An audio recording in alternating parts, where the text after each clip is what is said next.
Assalamualaikum dan salam sejahtera bersama kami untuk dialog anak muda kali ini daripada Jekyll Mall, dan ketika ini pasti kemeriahan Hari Raya dirasai di seluruh negara, khusus di Kuala Lumpur, di Jekyll Mall. Di sebelah sana ada jalan tol yang mana kita juga akan ke sana nanti.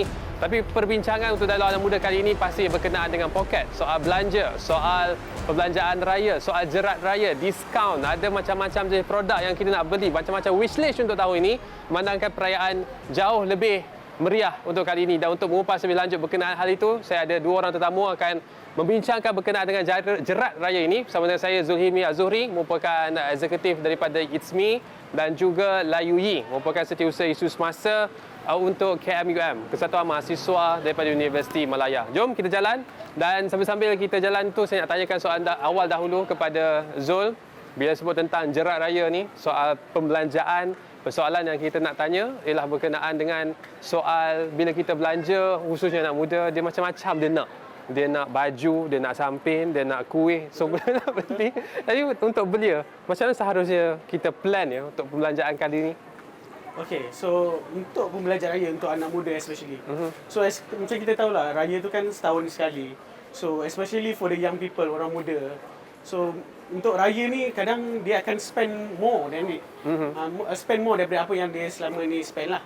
So mungkin spend untuk perbelanjaan baju raya dia sendiri, mungkin untuk family, mungkin untuk keluarga dia dan sebagainya lah.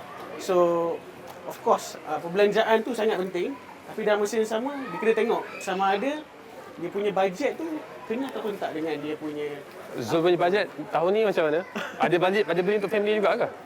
Adalah juga. Ada juga? Adalah juga. Beli apa? Baju raya lah. Okey. So, selain daripada baju raya, apa lagi expenses lain? Duit raya tahun ni berapa banyak bagi?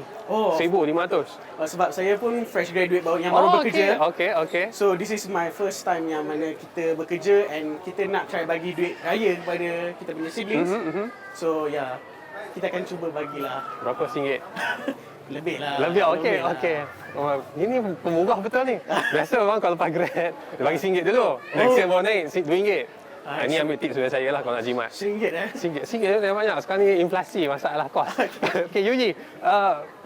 Yuyi mungkin tak menyambut Hari Raya seperti mana kami yang berpuasa. Tetapi sekurang-kurangnya kemeriahan itu juga dirasai. Dan ramai orang yang kita lihat dekat bazar Ramadan itu macam-macam jenis orang. Ya, sebab nak sama-sama dalam perayaan kali ini. Dan konteks perayaan, bukan sahaja Raya Aidilfitri tapi raya-raya lain. Soal perbelanjaan itu, macam mana Yuyi melihat supaya nak mengimbangi soal pembelanjaan khusus di kalangan belia? Saya rasa bagi anak-anak muda, pembelanjaan ini memanglah akan bezakan between perbelanjaan dari segi makanan dengan perbelanjaan dari segi macam baju ke, barang yang baharu macam beg dan sebagainya. So ini memang kena pisahkanlah. So ada juga anak muda, mereka memang tahu macam mana untuk beli barang dari online. Dan online ini memanglah kita akan dapat lebih banyak voucher macam dari Shopee ke, Lazada ke, apa semua tu. So kalau akan dapat voucher, pemuda ini akan dapat beli lebih banyak barang dengan kos yang lebih rendah. Tetapi masalah ini jugalah sebab kalau kita beli dari online, akan senang kita terlebih beli barang pula. Tapi trend pembelian macam mana? Beli untuk jenama ataupun beli untuk harga? Sebab saya kira ramai di kalangan belia yang terdedah dengan brand-brand ataupun jenama-jenama yang besar. Kalau boleh nak beli yang paling bergaya, yang dipakai oleh artis sebagai contoh, baru nak beli walaupun kosnya mahal. Saya rasa inilah adalah satu trend. Macam tahun lalu, ada juga yang lebih suka jenama ini ataupun dan tahun ini sudah tukar. Dan jadi kalau kawan mereka sudah tukar jenama, mereka akan rasa, saya kena tukar juga. Tetapi saya rasa ini adalah mentaliti yang salah lah. Jadi jenama ataupun tidak, ini akan terpulang kepada financial situasi anak muda tersebut. Kalau boleh afford yang ada jenama, bolehlah dapatkan juga. Sebab kadang-kadang jenama yang besar kualitinya juga bagus, tapi ini ialah terpulang kepada anak muda tersebut. Ya, bila sebut tentang pembelian mengikut kemampuan ini, kalau anda melihat di sekeliling, di sini kita nampak ada tanda-tanda jualan rahmah yang mana ini merupakan sebahagian daripada usaha di peringkat Jekyll sendiri dengan Kementerian KPDN untuk menawarkan baju-baju raya dengan harga yang boleh mampu milik oleh seluruh rakyat Malaysia. Tapi bila sebut tentang harga ni, Zul, sekali lagi sebab soalan berkenaan dengan trend ni, saya yakin ramai di kalangan kalangan orang muda dia terperangkap dengan soal itu. Bila tengok TikTok, yang mana ramai beli, itulah yang dia akan turut serta. Yang mana banyak live kat TikTok tu, itulah dia akan nak join sekali. Tapi kesediaan anak muda ni memang mudah sangat ke terjerat ataupun terhasut? Okey, dari segi sudut exposure anak muda ni, contoh kita sekarang ni ada media sosial, kita ada banyak, kita ada Instagram, TikTok, Twitter dan sebagainya. So anak-anak muda ni dia dekat sebenarnya platform dia dengan media sosial. Okay. So apa yang trendy dekat media sosial, itu yang dia akan pilih atau itu yang dia akan tengok. So contoh kalau ada satu jenama tu yang apa tu yang tengah trending. So most of the young people ni dia akan pergi kepada brand tu. Tanpa melihat pada harga tu. Okey. Sebab bagi saya, pandangan saya tengok sekarang ni diorang akan harga tu jadi second choice, tapi first tu tengok brand apa yang meletup tahun tu. So kalau dia pilih brand tu, dia dah tak tengok pada harga. Harga will be the second choice. Tapi ada juga sesetengah anak muda yang rasional, dia melihat dua-dua penting lah. Brand penting dan masa sama harga pun penting. Macam contoh dekat Jekyll sekarang ni. Dari segi kita ada harga rahmah. Contoh kat depan kita ni RM99. Brand pun brand Jekyll. So okey lah kan. Harga RM99 boleh dapat satu baju Melayu. So it's a good thing lah. Yeah. Brand ada, harga pun okey, mampu milih. Macam itulah. Ataupun nasihat, adakah maknanya kita punya persepsi dan juga pahaman ialah kita beli ikut kemampuan masing-masing berbanding dengan kalau nak beli yang mahal, so kita kena kerja daripada awal. Maknanya untuk raya tahun depan kena kerja daripada sekarang, buatlah side income ke, buat side hustle ke sampai cukup duit tu, and then you boleh beli barangan yang lebih mahal tanpa rasa bersalah. Okey. So bila disebut pasal perbelanjaan raya ni kan, so banyak juga anak muda ni yang buat pembelian last minute. Okey. Sebab raya kan ialah banyak pilihan. So bila diorang ni buat pembelian last minute, macam saya cakap tadi, most of them akan tengok dulu brand mana yang meletup. So brand mana yang meletup, diorang akan pergi ke situ. So bila cakap pasal brand yang meletup ni, bila kata dah tak tengok harga dah lah. Tapi dari segi dalam masa yang sama, kemampuan tu cukup-cukup je. So mungkin diorang akan berhutang untuk dapatkan brand baju Melayu ataupun untuk lengkapkan dia punya kelengkapan raya lah. So kita tak boleh nak pupuk daripada sekarang. Simpan duit, buat simpanan, buat side hustle, buat part time kalau nak beli barang mahal. So masih lagi dengan pendirian bahawa memang beli ikut kemampuan sahaja. Dia boleh nak beli barang lebih daripada kemampuan, tapi betul point tu kena hustle work more. Okay. Bila sebut tentang hutang, itu antara perkara yang menarik sebab ada beberapa minggu yang lepas kita ada agenda Awani juga ada bincang berkenaan dengan facility buy first, pay later. Betul. Kalau Shopee ada S-Pay, sekarang dah ada S-Loan. Saya nak tanya pada Yuli dulu, bila sebut tentang loan ini, sejauh mana kita boleh galakkan beli untuk berhutang untuk membeli? Ataupun sebenarnya itu memang terserahlah, ikutlah masing-masing? Okey. Sebenarnya saya memang macam personal loan semua tu memang ataupun credit card tak bolehlah untuk pinjam duit untuk beli barang yang tidak akan tambah nilai. Barang yang tambah nilai macam rumah ke, share ke, ini I rasa boleh. Tapi kalau you nak beli macam baju Melayu ataupun beli macam makanan, dia memang tak akan tambah nilai. So jadi kalau you dah pastikanlah spendkan money ini, dia memang tak akan generate income untuk cover apa yang you sudah loankan. Dan loan ini dia memang juga ada interest. So, jadi macam interest 5% macam tu, memanglah kita dapat cover. Sebab kalau you simpan dalam akaun simpanan juga, FD interest tu macam juga 0.25% ataupun most juga 2%. Jadi memang tak dapat cover lah. You ada FD? FD ada juga. Kredit kad pakai? Pakai. Kalau pakai kredit kad, you punya disiplin penggunaan macam mana? Memang guna untuk benda asas sahaja ataupun sampai satu masa, macam contoh lepas daripada separuh tahun, itulah waktu untuk beli something yang tujuan untuk self reward, beli coach ke, beli something Chloe ke di pavilion, ataupun macam mana disiplin penggunaan kredit kad tu? Okey, bagi sendiri saya, kredit kad saya memang beli, saya memang ada setkanlah limit tertinggi bagi setiap bulan.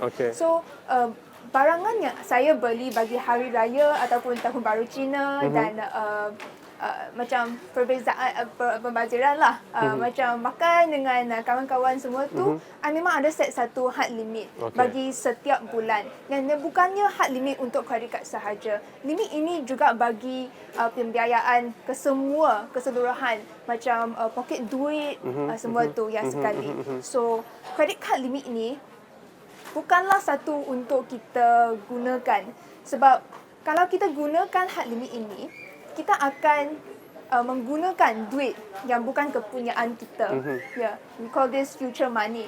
So kalau duit ini bukan yang kita punya, kita akan kena cari ke mana duit ini untuk fill lubang ini. Jadi kita tak dapat cari, memanglah hutang kita akan lebih banyak tahun kepada tahun. Jadi memang credit card ini had limit memang kena set, dan ini terpulanglah kepada berapa income you boleh generate. So setakat ni memang disiplin lah. Guna within the limit. Lepas tu bayar lump sum ke bayar increment? Bayar separuh-separuh sikit-sikit. I akan pastikanlah actually account saya akan ada amount yang saya gunakan dengan credit card. So kalau saya tak ada amount itu, I memang tak akan guna credit card untuk fungsi tersebut. Zul, ada credit card? Tak ada. Berapa banyak? 3? Tak ada lagi. Tak ada Zul? Tak ada lagi. Okay, so kalau belanja memang guna debit? Yes, betul. Sebab kita pun baru graduate.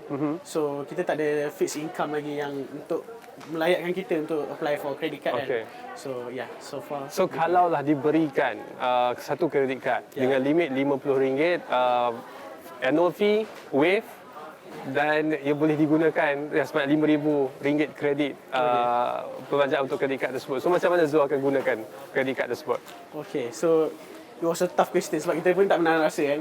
So kita banyak dengar rumours yang orang kata credit card ni adalah jerat kepada hutang anak muda. So anak muda yang tak betul-betul planning, tak betul-betul well plan, dia akan terjerat dengan hutang kad kredit ni. So saya in case lah if one day kita diberikan peluang untuk pakai kad kredit, so maybe saya sendiri kena pandai well plan untuk maybe utamakan dulu keperluan daripada kemahuan. Tengok kepada tangga gaji kita jugalah. Sama ada mampu atau tak. Kita pernah ada satu laporan daripada Jabatan Insolvensi kata majoriti daripada orang yang daftarkan ataupun kes kebangkrapan tu di kalangan orang muda. Betul. So, soalan saya ialah ada tak kawan-kawan yang berdepan dengan situasi yang sama ataupun sekurang-kurangnya dia banyak sangat hutang sampai terpaksa minta tolong duit daripada kawan? Yang kalau kata insolvensi punya bankrupt sesama kawan tu tak adalah dengar lagi kan. Tapi dari segi yang kawan yang berhutang banyak tu sampai minta tolong tu adalah. So most of it because of macam tadi saya cakap tak well planned dia orang punya financial. So adalah kawan-kawan yang minta duit ni? Ada. Okey. Ada. So kalau berdepan kawan-kawan macam tu macam mana ya? Biasa kita kawan ni dia lembut sikit hati macam kena bagilah tolong kawan kan. Tapi Zul macam mana? Ada satu come to a situation yang mana kawan tu datang bila berguna. Tapi kawan akan lari bila dia minta tolong untuk pinjam duit dan sebagainya.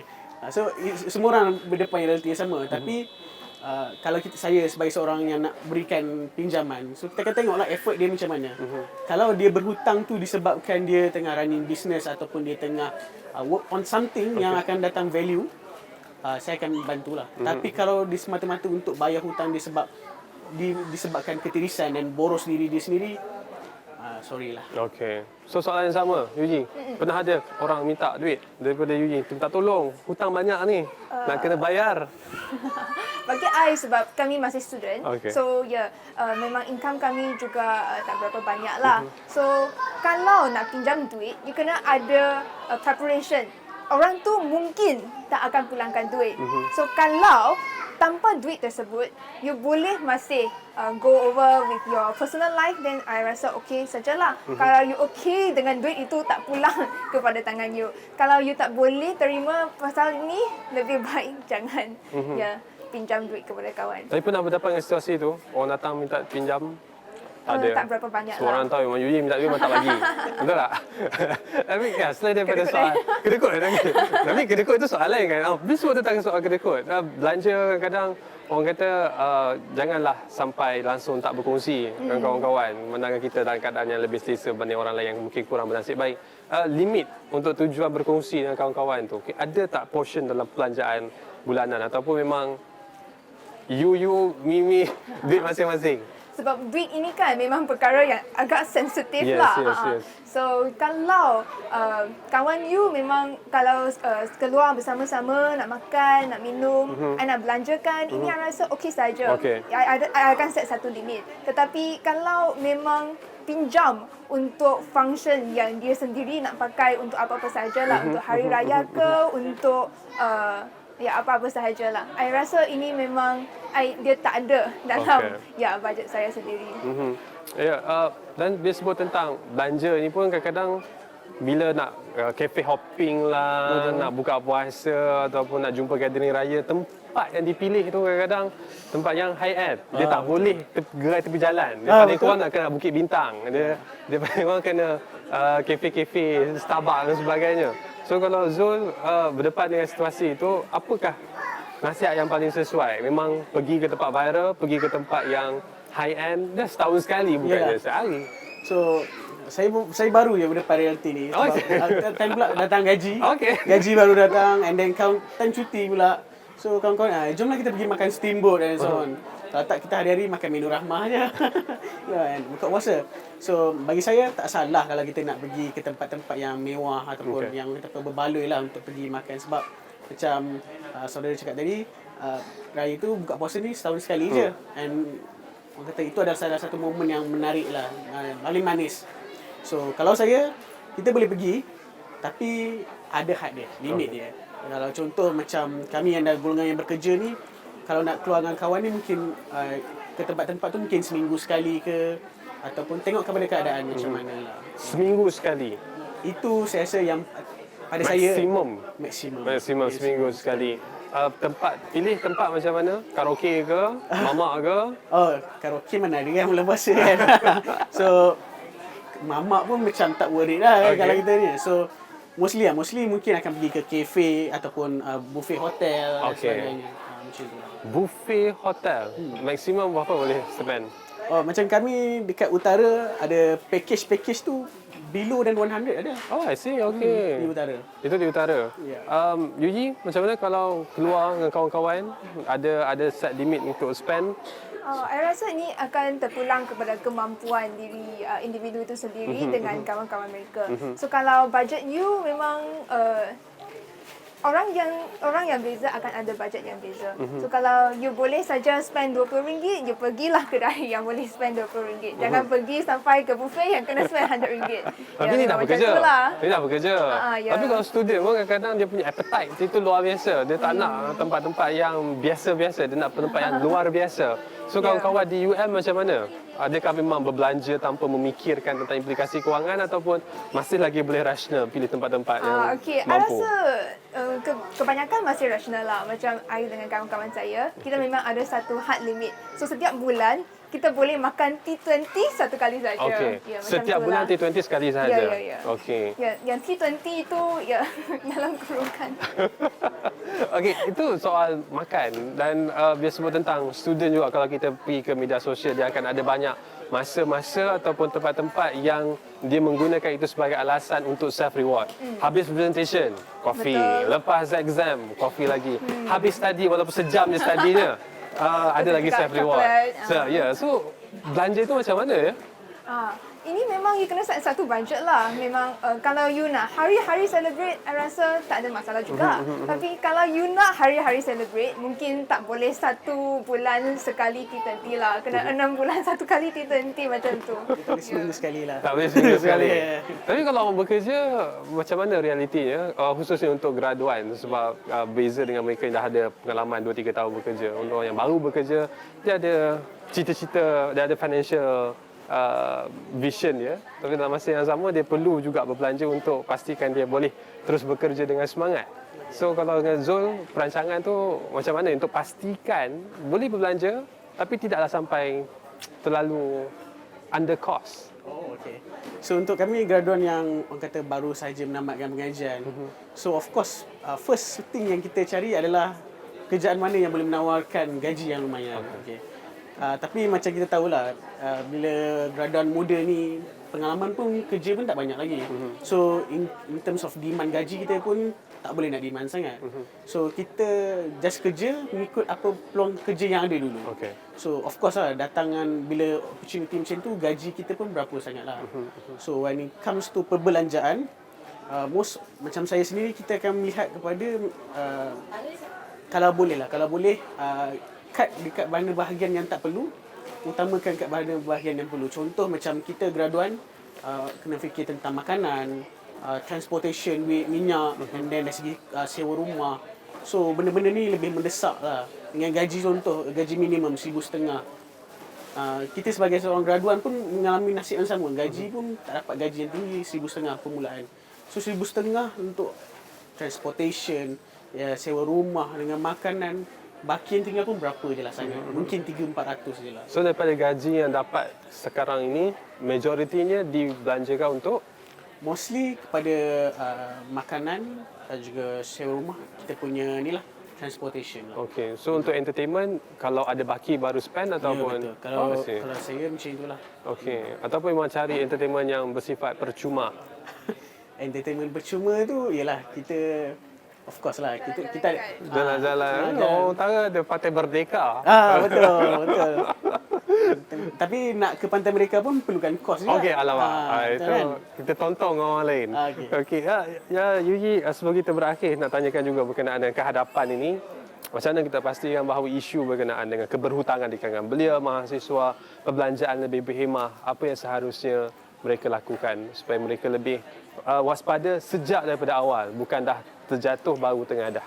I rasa ini memang perlukan bimbingan dengan pendidikan lah, sebab I rasa dalam kurikulum Malaysia ini kita juga tak ada financial literacy course ini. Oh, I yang rasa tak ada? Memang tak ada. I see. I rasa ini memang sangat penting. Dari secondary school sehingga ke universiti kita harusnya lah ada course ini. Tetapi ya malang kita tak ada. So yang kedua adalah mahasiswa-mahasiswi ataupun anak-anak muda.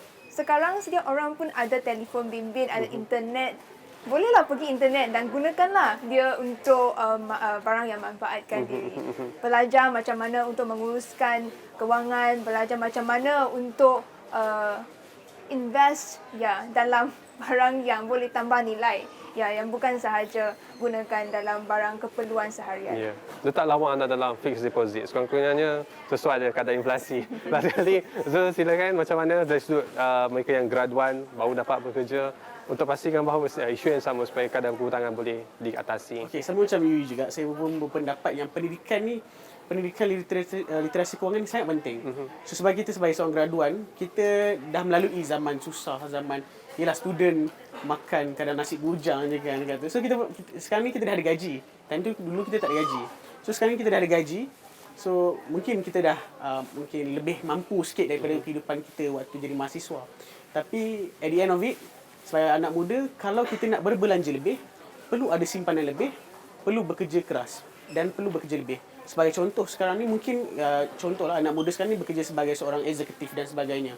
Tapi dalam masa yang sama, sekarang ni kan kita musim raya. Kita ada internet. Why not dalam masa sama kita boleh work on untuk menjadi seorang dropship ke. So kita boleh dapatkan pulangan, dropship kan, tak perlu pegang stok dan sebagainya. So mungkin waktu musim raya ni kita boleh buat duit lebih. Dan dalam masa sama kita ada gaji daripada kerjaan tetap. So bila tambah dua ni, InsyaAllah perbelanjaan raya kita akan mencukupi. Ya, itu dia daripada Zul, Hilmi dan juga daripada Yuyi berkongsi berkenaan dengan perbelanjaan di musim raya. Jangan terjerat dalam perangkap yang sudah pun terbuka kepada anda. Pastikan perbelanjaan itu sentiasa berhemah. Tapi itu untuk waktu ini, dan selepas ini kita akan bersama lagi dengan dua tetamu di Jalan Tunku Abdul Rahman. Apabila kita berehat seketika, kembali selepas ini.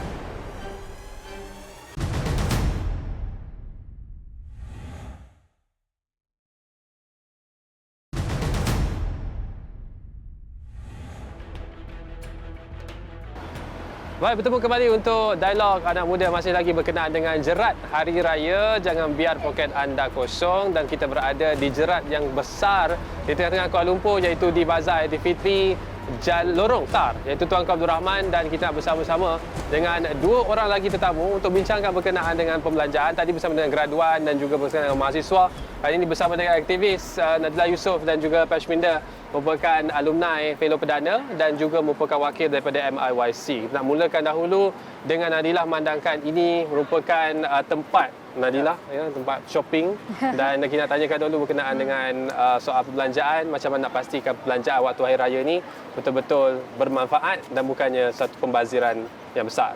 Silakan. Okey. Bagi saya perbelanjaan lah, kalau kita nak kata lagi-lagi dalam musim Hari Raya ni, semestinya yang paling utama kita kena, orang kata bagi saya sendiri, kita kena buat checklist lah. Maksudnya macam apa yang diperlukan, bukan orang kata kehendak kita sendirilah, keperluan itu. Contohnya mungkin Hari Raya menjadi kewajipan kita baju raya sepasang yang baru.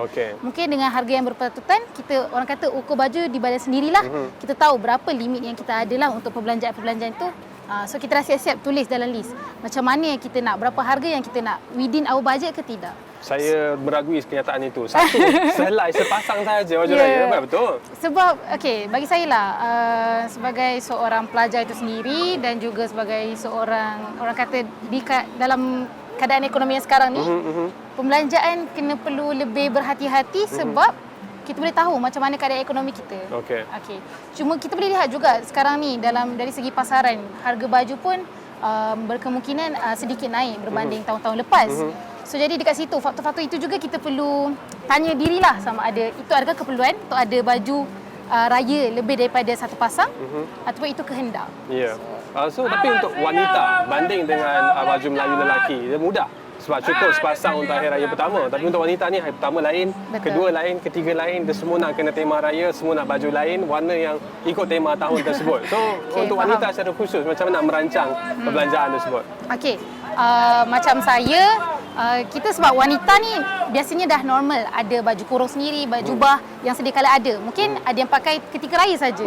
So orang kata untuk mempelbagaikan ikut hari-hari perayaan, berkemungkinan kita boleh pakai jugalah baju-baju yang sedia kala ada, ataupun kita boleh orang kata lebih kreatif, mungkin kita boleh mix and match. Sebab fashion ni dia meluas, betul tak?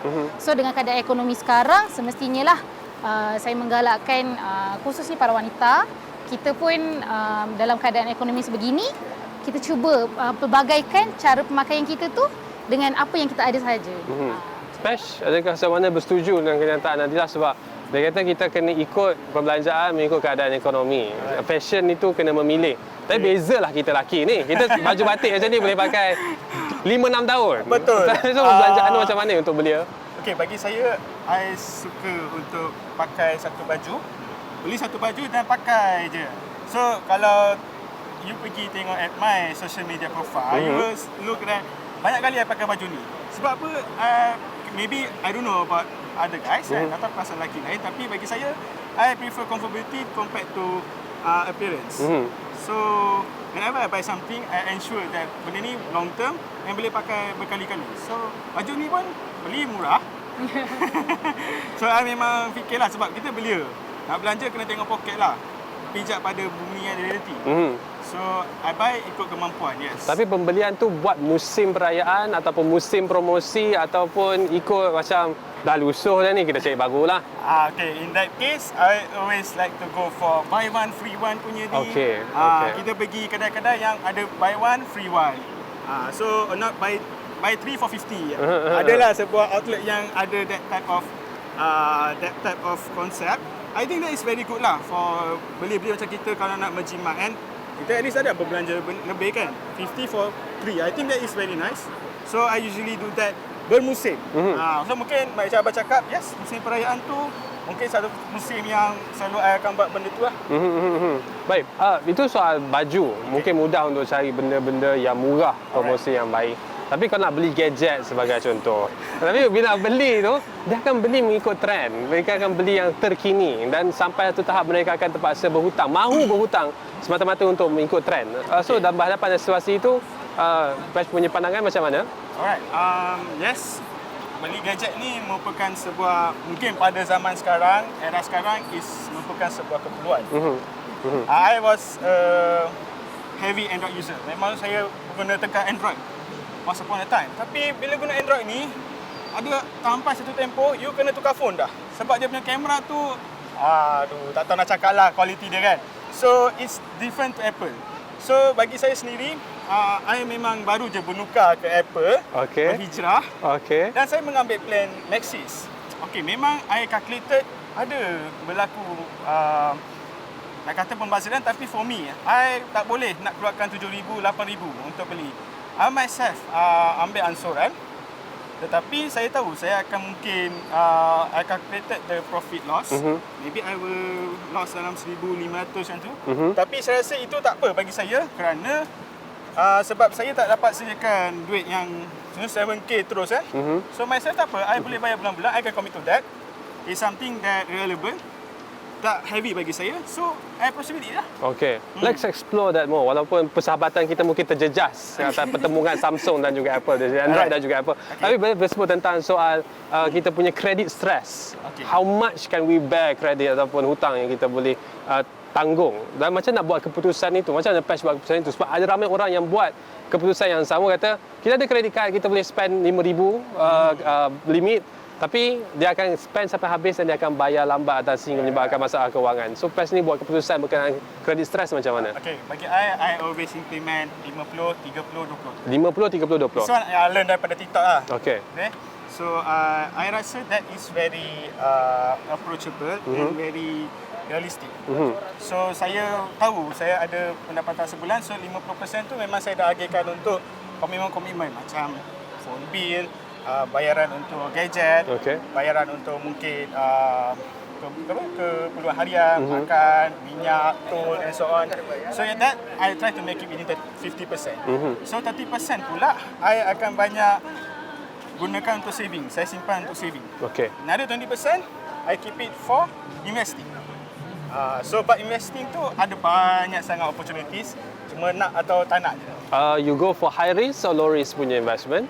If depends on your capital. If you are having a high capital, then better go for low risk lah. I see. If you are playing with low capital, then go for high risk lah. Okay. That is my concept. Baik. Nadila, bersebut tentang soal perbelanjaan, nak faham juga daripada perspektif wanita dalam berbelanja. Sebab kalau guna formula yang sama, 50, 30, 20 mungkin tak tepat. Sebab dia akan ada soal perbelanjaan sanitary, soal perbelanjaan kewanitaan yang mungkin kami tak apa-apa nak faham. Jadi soal mengurus perbelanjaan supaya tak terjerat dalam perangkap hutang yang tidak baik itu macam mana ya? Sebab orang cakap perempuan ni kalau dia nampak benda cantik, dia terus nak beli. Saya setuju. Okay. So benda tu tidak boleh dinafikan lah. Ada one time saya merasakan like buying things menjadi reward pada saya tu tak apa. Tapi itulah sebab kita, bagi saya lah, okay, saya ada memang constraint, this amount of budget saya kena guna untuk this month. So kalau ada lebih saya simpan untuk next month. So saya akan berbelanja yang extra lebih tu dekat bulan yang seterusnya. So bila kita fikir balik kan, okay, memang keperluan wanita tu mungkin lebih extra lah daripada lelaki kan. Tapi bagi saya itu bukanlah macam orang kata point yang wanita boleh belanja macam tu saja. Macam sembarang-inangnya orang kata like beli apa-apa je. Sebab kan kita ada necessity yang lebih tinggi lah. Tapi bagi saya like bila kita ada orang kata aturan macam mana kita akan bahagi pembelanjaan tu, dia sedikit sebanyak lebih macam orang kata teratur lah hidup kita untuk tidak terjerat dengan hutang-hutang yang ada. Sebab kita tahu ada aplikasi yang sekarang yang bayar like 3 bulan installment kan, macam Atome semua tu kan. Perempuan kalau dia nampak handbag atau kasut yang mungkin out of budget tapi dia nak buat installment, dia sanggup buat macam tu. Dan kita tak menafikan lah sebab yelah dia nampak benda tu sesuatu yang dia boleh pakai dan sebagainya, tapi adakah itu keperluan atau kehendak? Sebab saya selalu berpegang pada macam okey, keperluan saya, adakah saya memerlukan sesuatu barang itu ataupun tidak, atau adakah itu kehendak saya saja. Tetapi tak boleh nafikan juga ada masanya kita memang akan beli something yang kita rasa macam ni as a reward to ourselves, tapi budaya itu bukanlah sesuatu yang kita boleh orang kata banggalah untuk belanja macam tu saja. Saya nak minta merungkaikan satu misteri berkenaan dengan wanita. Bila dia, adakah benar bahawa wanita ni bila dia rasa nak beli, dia kena beli? Sebab kalau dia tak beli, emosi dia akan terganggu. So kalau kami lelaki terpaksa memilih di antara emosi yang stabil dan juga kehilangan punca kewangan, lebih baiklah kita pilih emosi yang stabil walaupun terpaksa belanja lebih. Bagi saya, kalau perempuan lah kan, saya rasa ini pendapat saya kot as a perempuan, saya merasakan kalau contoh macam makanan ke apa, kami macam tak apalah kita belanja lebih. Tapi kalau barangan tu mungkin kita akan lebih berhati-hati dan macam next month nak makan apa kalau kita dah short budget untuk this month. Tapi kalau makanan tu mungkin saya tak boleh nafikan lah. Yang perempuan kalau dia nampak biarpun dia tahu dia takkan habis, dia tetap akan beli. Okey. Macam tu lah. Persoalan seterusnya berkenaan dengan kalau ada lebihan bulan ini akan carry forward bulan depan. Teorinya cantik. Okey. Tapi pernah ke berlaku?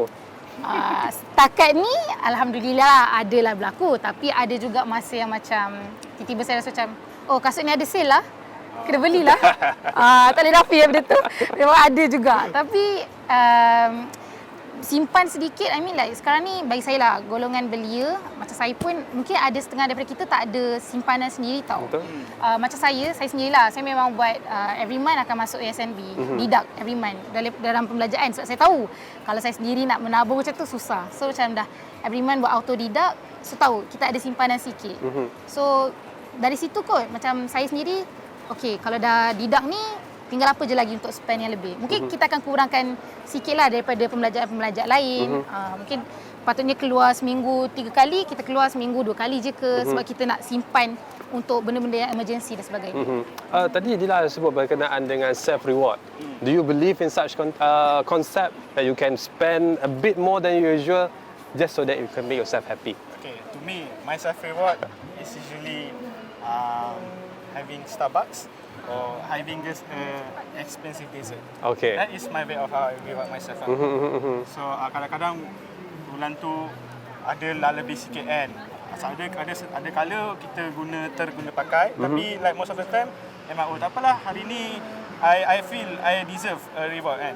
So okay, let's go have some Starbucks. Yelah, kadang-kadang hari yang kita stres, betul tak? Hari yang stres, kan. Macam tiba-tiba banyak sangat kerja, okay. And then we had Gila, you what? we had a bad day and then we went through the bad day. So Okay. everything went well, thank God kan. Even though it started bad. So I think end of the day kalau untuk bayar lebih this RM15 or RM16, I don't mind. So that's the cap. Itu cap dia RM16, RM20. Or RM20. Kalau yang jenis nak self feeling kena pergi masuk resort lah, kita pergi pantai lah. Itu for me better once in a blue moon lah. Okay.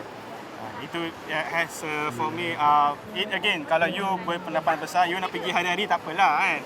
Tapi kalau you yang bergaji just enough to run for the whole month, it's better for you to have a timing.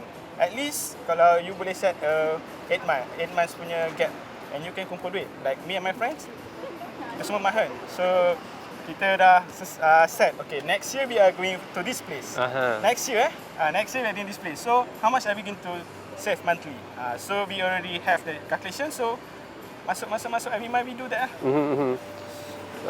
Dia macam mana sebab saya tanyakan soalan itu sebab kalau kita lihat trend di media sosial khusus di kalangan mahasiswa dan juga orang muda ni dia kalau dia tak belanja sebanyak itu dia akan menjejaskan mental health. Gitu. Alasannya mental health. Belanja banyak-banyak. Tapi macam mana? Adakah mereka sepatutnya melalui proses yang menderitakan itu ataupun semata-mata untuk menyimpan kewangan ataupun belanjalah kewangan tujuannya untuk menjaga kesihatan minda? Faham? Saya mempunyai dua pandangan lah, dua sudut pandangan. Yang pertama, kalau ini melibatkan kesihatan diri, bagi saya tiada masalah untuk spend sedikit over the budget lah. Okay. But kalau sebab sekarang ni kita belia ataupun orang muda, mahasiswa dan sebagainya, kita ada trend di mana kita kena self healing like every week. Kita boleh nampak benda tu. Dan benda tu tak dinafikan, mungkin ada yang memerlukan pembelajaran besar sebab nak kena duduk dekat resort dan sebagainya. Tetapi kalau yang macam sekadar kita bertemu sahaja, lepak-lepak, makan-makan tu tak ada masalah kot untuk spend dekat benda yang kita makan. Memang kita consume every day kan. Tapi kalau macam mahasiswa yang jenis ikut the trend, especially on social media, betul tak? Kita tengok macam mana trend yang macam kena pergi tempat mewah untuk ambil gambar dan sebagainya. Itu kita kena soalkan. Maksudnya orang kata ROI lah, return of investment kita buat benda tu, okay, untuk mental health, okay lah, fine lah. But then how about like keperluan kita the next day-nya untuk upcoming weeks? Macam tu. So yang tu lah kita kena fikir. I think I would like to add to on that. To me, I was from Universiti Malaysia Perlis.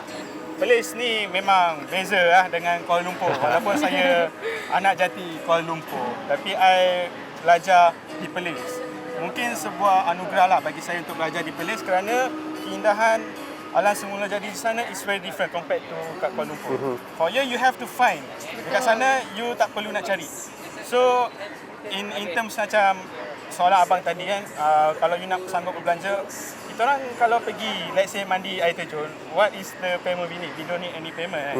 You just go, mandi and come back. That what guys like me do lah. Me and my friends, we do that. Okay, yes, we're having a tough week.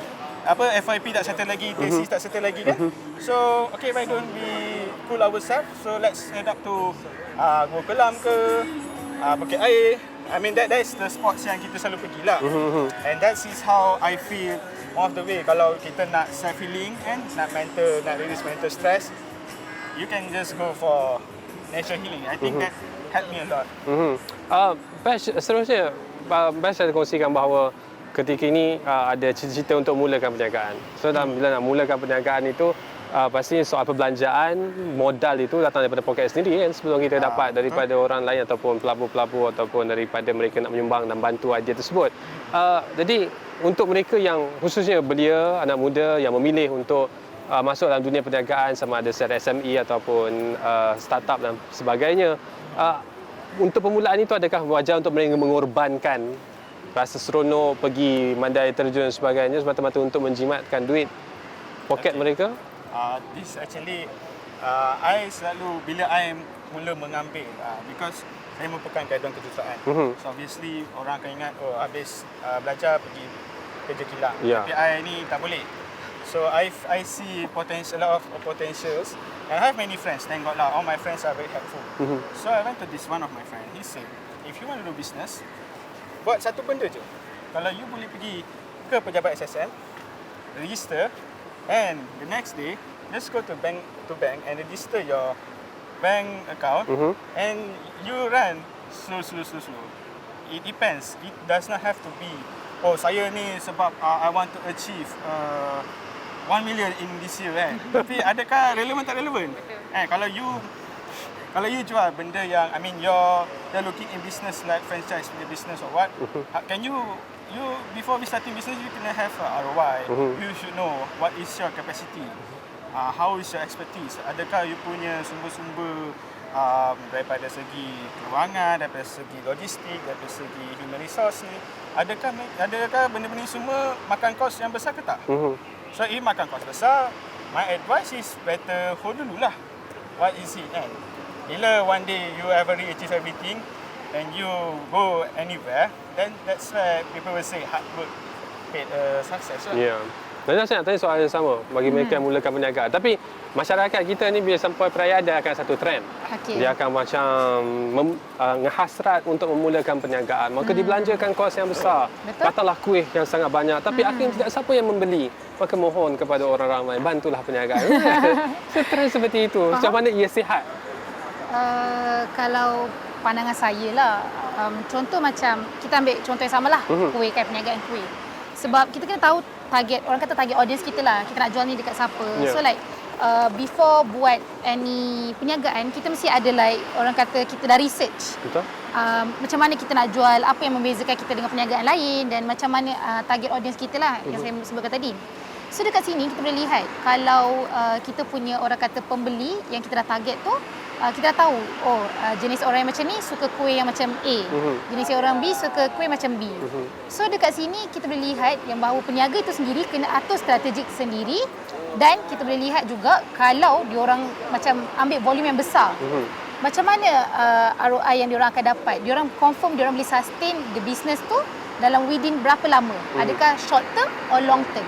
Itu peniaga-peniaga yang baru nak mula, kena orang kata kena kaji dengan lebih mendalam lah. Bukan sekadar orang kata, oh nampak kawan berniaga, nak berniaga. Sebab kita ada trend macam nak berjana pendapatan dengan cepat. Betul. Tapi kita tak ambil langkah-langkah berjaga-jaga tu, yang menyebabkan kadang-kadang akhirnya tu dia makan diri sebab kita dah keluarkan duit yang besar. Dan belia yang nak berniaga ketika ini disarankan. Maknanya cari punca rezeki, bukan saja bergantung kepada peluang pekerjaan yang terbuka.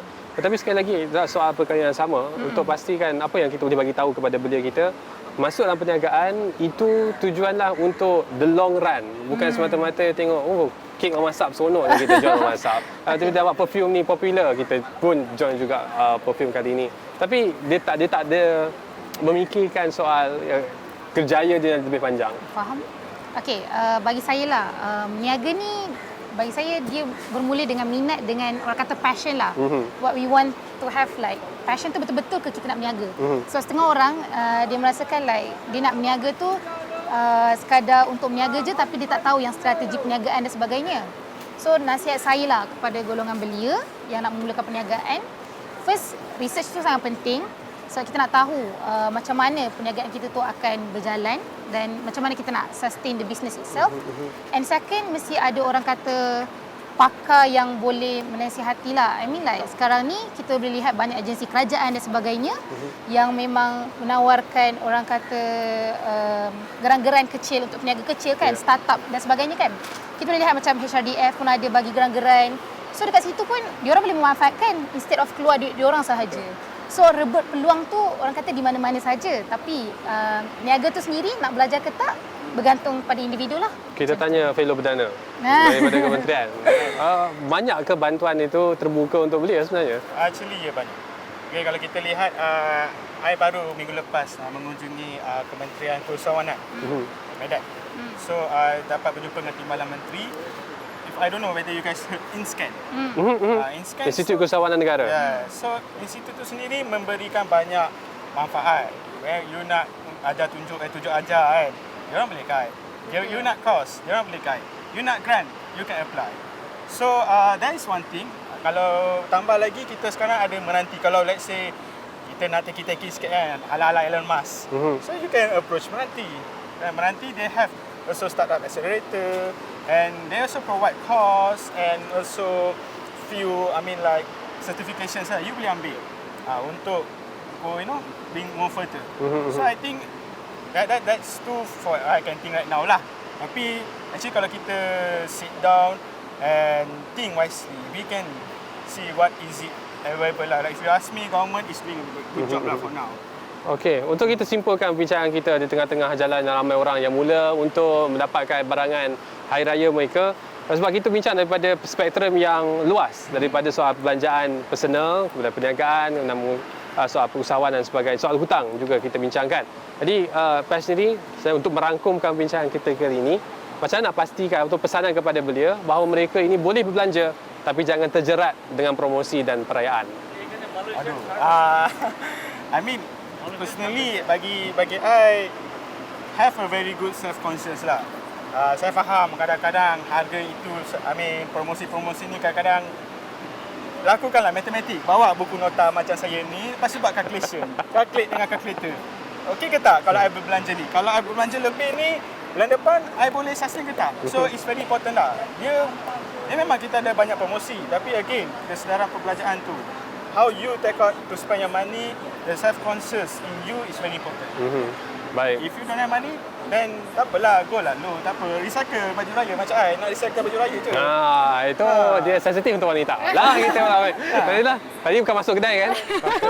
Yang terakhir. Okey, saya rasa di musim perayaan ni mungkinlah orang cakap sebab kita pernah ada 2 tahun COVID. Time tu orang kata raya tu tak meriah lah, tak semeriah yang biasa kita sambut. Jadi pesanan saya lah, golongan belia, mahasiswa, wanita sendiri, berbelanja tu secara berhemah. Bukan tak boleh berbelanja, boleh secara berhemah. So kita kena ingat, dalam keadaan ekonomi macam ni, apa yang perlu kita dahulukan. Maksudnya, musim perayaan mungkin setahun sekali. Tapi itu bukanlah alasan utama untuk kita berbelanja dan orang kata membebankan kita pada masa yang akan datang, bulan-bulan yang akan datang. Macam mana kita nak survive pula, contohlah kita dapat bonus kali ni, terus belanja habis, tukar, kereta, phone semua tukar. Kena fikir balik. Katakanlah ada waktu kecemasan yang kita memang, duit tu dah belanja. Time tu baru orang kata menyesal pun dah tak guna kan. So berbelanja dengan berhemah. Musim perayaan, insya-Allah lah saya rasa kalau kita dah pandai atur daripada musim perayaan, pada hari-hari yang lain tu lagi senanglah kita nak kawal diri daripada belanja. Baik, terima kasih Nadila. Terima kasih Bashminda bersama kita untuk dialog anak muda kali ini. Kita marahkan supaya perbelanjaan anda sentiasa berada dalam keadaan yang berhemah. Boleh self reward, tapi ikutlah nasihat daripada kedua-dua tetamu kita. Apapun untuk perayaan kali ini, teruskan dengan persiapan yang anda perlu lakukan. Tapi pastikan seperti mana Pash kata, bawalah buku nota kalaupun tak bawa smartphone. Saya tak tahu kenapa tak bawa iPad dia untuk promo pasal Apple tadi. Tapi apa pun soal jerat perayaan ini jangan sampai terperangkap. boleh berbelanja tapi berdasarkan kepada kemampuan masing-masing. Itu sahaja daripada saya, Pak Faruqi, di Jalan Tar. Sampai jumpa lagi.